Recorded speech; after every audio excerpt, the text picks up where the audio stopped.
والتفت الساق بالساق إلى ربك يومئذ المساق. Bismillahirrahmanirrahim. Alhamdulillah wassalatu wassalamu ala Rasulillah wa ala alihi wa sahbihi wa man wala, amma ba'd. Kita lanjutkan bacaan kita terhadap syarah kitab At-Tauhid yang disyarah oleh Asy-Syaikh Abdul Aziz Ibnu Abdullah Ibnu Baz rahmatullahi alaih, yang mana sekarang kita berada di akhir-akhir dari bab man tabarraka bisyajaratin aw hajarin wa nahwihima. Bab seputar orang yang mencari berkah dengan pepohonan atau batu atau yang semisal keduanya, hukumnya bagaimana, itu maksudnya. Sudah kita lewati pembahasannya. Hukumnya adalah haram. Sekarang kita akan baca yaitu akhir dari beberapa pembahasan ini, fihi masail. Qala al-'allamah Asy-Syaikh Muhammad Ibnu Abdul Wahhab rahmatullahi alaih, fihi masail. Di dalam bab ini, yaitu bab man tabarraka bisyajaratin aw hajarin wa nahwihima, ada beberapa permasalahan. Al-ula, pertama, tafsiru ayat An-Najm. Itu penjelasan terhadap ayat yang terkandung di surat An-Najm. As-tsaniyah, yang kedua, ma'rifatu suratil amri alladzi talabu, yaitu mengenal atau mengetahui bentuk perintah atau bentuk perkara yang mereka minta. As-tsalisah, yang ketiga, kaunuhum lam yaf'alu, keadaan mereka yang tidak mau mengerjakan. Ar-rabi'ah, yang keempat, kaunuhum qasadu at-taqarruba ila Allah bidzalik li dhannihim annahu yuhibbuh, keadaan mereka orang-orang musyrikin menginginkan taqarrub, yaitu mendekatkan diri kepada Allah Subhanahu wa taala, menginginkan untuk mendekatkan diri kepada Allah Subhanahu wa taala, li dhannihim, dikarenakan dugaan atau sangkaan mereka bahwasanya atau anggapan mereka bahwasanya dia mencintainya. Jadi menyembah berhala, meminta kepada patung orang-orang saleh atau yang semisalnya, mereka menduga, menyangka bahwasanya itu bukti cintanya dia kepada Allah Subhanahu wa taala, padahal tidak benar. Al-khamisah, yang kelima, annahum idza jahilu hadza fa ghairuhum aula bil jahl. Yang kelima, bahwasanya mereka apabila mereka saja bodoh terhadap masalah ini, maka yang selain mereka tentunya lebih bodoh lagi. Yang keenam, as-sadisatu anna lahum minal hasanati wal wa'di bil maghfirati ma laisa li khairihim, bahwasanya mereka memiliki kebaikan-kebaikan dan juga mendapatkan janji dengan ampunan yang tidak didapatkan kepada yang selain mereka. As-sabi'atu, yang ketujuh, anna Nabiyya sallallahu alaihi wasallam lam ya'dhurhum bal radda 'alaihim biqaulihi Allahu akbar innaha sunan la tattabi'unna sunana man kana qablakum. Fa ghalladha al-amr bihadhihi thalath. Bahwasanya Rasulullah SAW tidak memberikan udzur kepada mereka ketika mereka meminta agar dibikinkan apa? Na barakallahu fikum dzatu anwat, itu pohon yang memiliki gantungan-gantungan yang dipakai untuk menggantungkan senjata-senjata mereka, mencari berkah dengan pohon tersebut.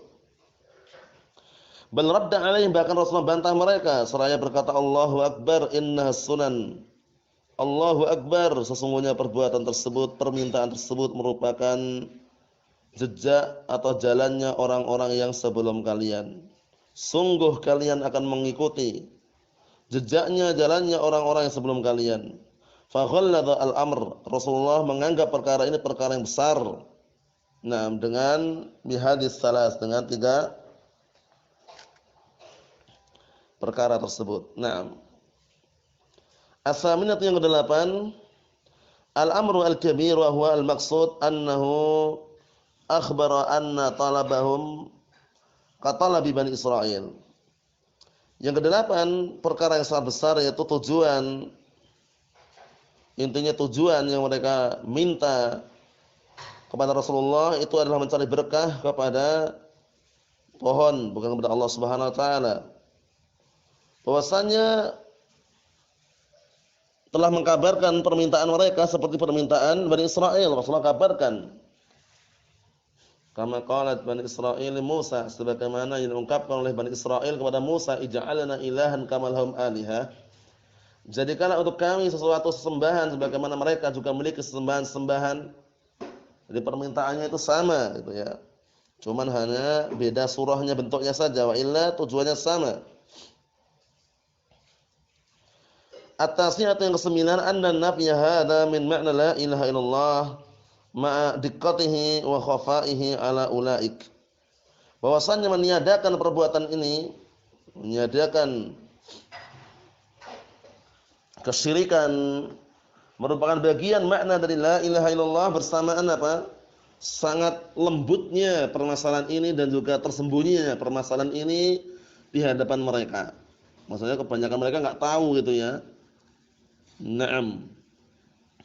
Al-'ashiratu yang ke-10, annahu halafa 'ala al-futya wa huwa la yahlifu illa li maslahatin. Bahwasanya Rasulullah SAW bersumpah atas suatu fatwa dalam keadaan beliau tidaklah bersumpah kecuali karena ada tujuan.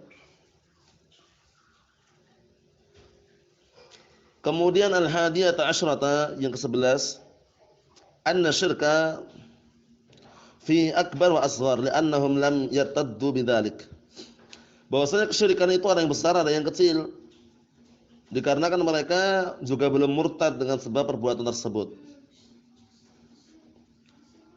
Jadi dilihat keadaannya syiriknya apa. Asaniyata asyrata yang ke-12, qauluhum wa nahnu hudatsa'u 'ahdin bi kufrin. Dalam keadaan kami adalah orang-orang yang baru-baru saja terlepas dari kekufuran. Fihi anna ghairahum la yajhal dzalik. Di dalam ucapan ini terkandung bahasanya selain mereka sudah tidak bodoh lagi tentang perkara tersebut. Maksudnya mereka tahu gitu. As-salisata asyrata yang ke-13, at-takbir 'inda ta'ajjub khilafan liman karihahu. Bertakbir ketika melihat suatu perkara yang mengherankan atau perkara yang menakjubkan, dalam rangka menyelisih atau berbeda terhadap orang yang membenci. Jadi kalau benci lain lagi. Benci biasanya barakallahu fikum istighfar atau yang lainnya. Nah, tapi kalau merasa kagum atau heran terhadap suatu perbuatan, takbir. Nah, ar-rabi'ata asyrata yang ke-14, saddud dara'i, yaitu menutup semua sarana-sarana atau semua wasilah perantara agar apa? Tidak bermudah-mudahan meminta akhirnya terjatuh dalam kesyirikan. Jadi Rasulullah ketika mendengar ucapan mereka, ij'al lana dzata anwat kama lahum dzatu anwat.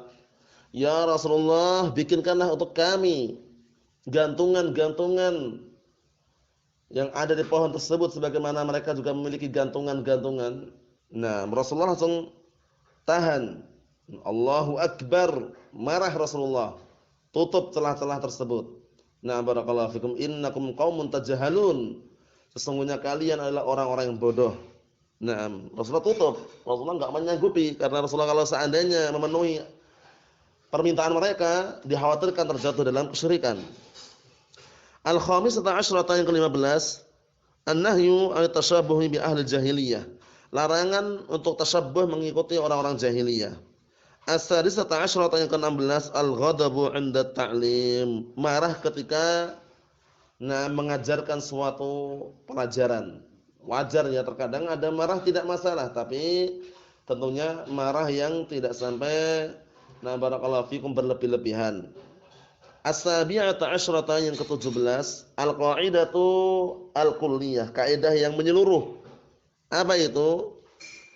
Liqaulihi innahas sunan, ini kaidahnya. Sesungguhnya perbuatan tersebut adalah perbuatan jalannya, prinsipnya, metodenya orang-orang sebelum kalian. Nah, ini. Jadi langsung tutup langsung karena itu merupakan apa? Sarana, wasilah, perantara untuk terjatuh dalam kesyirikan. As-saminata asyrata yang ke-18, anna hadza 'alamun min a'lamin nubuwah liqaunihi waqa'a kama akhbar. Bahwasanya ini merupakan salah satu tanda daripada tanda-tanda kenabian dikarenakan barakallahu fikum apa yang beliau kabarkan sungguh telah terjadi. Jadi ini tentunya wahyu dari Allah Subhanahu wa taala. At-tasi'ata asyrata yang ke-19, anna kullama dhamma Allah bihi al-yahud wan nasara fil Qur'an annahu lana. Bahwasanya semua perkara yang Allah taala cela mengenai orang Yahud atau orang Nasara dalam Al-Qur'an, maka itu juga celaan pula bagi kita. Jadi kita enggak boleh melakukannya. Bukan berarti kalau itu kan larangannya untuk orang Yahud, untuk orang Nasara, kalau kita boleh, tidak demikian. Untuk mereka haram, untuk kita juga haram. Naam. Al-ishrun yang ke-20, annahu mutakarrar atau annahu mutakarrirun indahum 'anil ibadati mabnaha 'alal amr. Fasara fiha at-tanbihu 'ala masail qabr. Bahwasanya suatu yang sudah telah ditetapkan atau mutakarrar, bahwasanya barakallahu fikum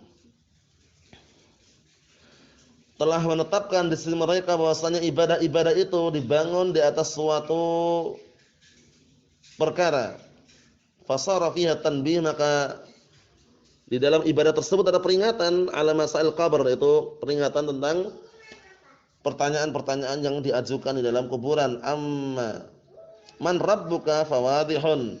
Adapun pertanyaan siapa Rabbmu maka jelas. Wa amma man nabiyuka fa min ikhbarihi bi anba'il ghaib.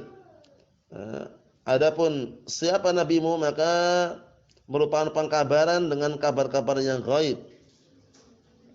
Wa amma madinuka fa min qaulihim ij'al lana ilahan ila akhirih. Adapun apa agamamu diambil dari ucapan barakallahu fikum, ucapan mereka ij'al lana ilahan, jadikanlah untuk kami ilah sembahan. Nah, ini maksudnya apa barakallahu fikum? Jadi ibadah menurut mereka barakallahu fikum hafizakumullah dibangun bukan di atas dalil, tapi di atas perkara-perkara yang mereka anggap itu adalah apa? Perkara yang sesuai dengan hawa nafsu mereka, namun enggak benar itu ya. Naam. Jadi ungkapan tersebut tidak dibenarkan. Al-hadiyata wal ishrun atau al-hadiyatu wal ishrun yang ke-20, anna sunnata ahli kitab madmumatun ka sunnatil musyrikin. Bahwasanya jalannya, metodenya, prinsipnya ahli kitab al-yahud dan nasara itu tercela sebagaimana jalannya orang-orang musyrikin. As-saniyah wal ishrun yang ke-22 yang terakhir, annal muntaqila minal batil alladhi i'tadahu qalbuhu la ya'man an yakuna fi qalbihi baqiyatun min tilkal 'adah. Bahwasanya orang yang sudah berpindah dari suatu kebatilan yang pernah dia melakukannya sebagai kebiasaan yang ada pada hatinya, itu tidak merasa aman kalau suatu ketika hatinya itu masih tersisa benih-benih daripada kebiasaan tersebut, masih ingin kembali gitu ya istilahnya. Buktinya ini segenap para sahabat yang baru-baru terlepas dari kekufuran, ketika melihat keadaan orang musyrikin seperti itu, mereka pengen kembali itu loh, seakan-akan barakallahu fikum ingat masa lalu gitu. Allah musta'an. Liqaulihi wa nahnu hudatsa'u ahdin bi kufrin. Dalam keadaan kami adalah orang-orang yang baru-baru saja terlepas dari kekufuran. Jadi belum kokoh imannya, masih mudah tersambar-sambar dengan fitnah atau syubhat, sehingga butuh kekuatan barakallahu fikum, butuh proses agar semakin kuat imannya. Barakallahu fikum, tentunya kita sebagai ahlus sunnah ikhwani fiddin wa akhwati fillah, terutama kita berada di akhir zaman yang penuh dengan fitnah, harus lebih rajin dan juga mendekat kepada para ulama ahli sunnah, kepada para asatidzah, mempelajari ilmu-ilmu Al-Quran was sunnah. Jangan menjauh dari majelis ilmu, jangan menjauh dari majelis ta'lim, Nah, barakallahu fikum. Semakin kita menjauh dari majelis ta'lim, majelis ilmu, tentunya semakin keras hati kita. Nah, dan khawatir kita akan kembali ke masa lalu, dalam artian kembali ke perkara-perkara dulu yang pernah kita lakukan, mungkin perkara jahiliyah, menjadi awam kembali, menjadi orang-orang biasa kembali, menjadi orang-orang yang tidak mengenal Al-Qur'an was sunnah. Allahul musta'an. Sebabnya apa? Jauh dari majelis ilmu. Tapi kalau kita ingin kokoh di atas Al-Qur'an was sunnah, kokoh di atas manhaj yang lurus, kokoh di atas al-haqq, maka jangan kita menjauh dari majelis ilmu, jangan pula kita menjauh daripada mempelajari ilmu Al-Qur'an was sunnah, jangan pula kita menjauh daripada ajaran bimbingan para ulama, para asatidzah ahli sunnah wal jamaah. Nah, barakallahu fikum. Ini tentunya sekedar nasihat terutama bagi anak pribadi dan untuk segenap ikhwah dan para hadirin sekalian. Semoga kita semuanya termasuk orang-orang yang diberikan kekokohan dan keistiqomahan di atas Al-Qur'an was sunnah sesuai dengan pemahaman para salafun salih. Innahu waliyyu dzalik wal qadiru alaihi walhamdulillahi rabbil alamin.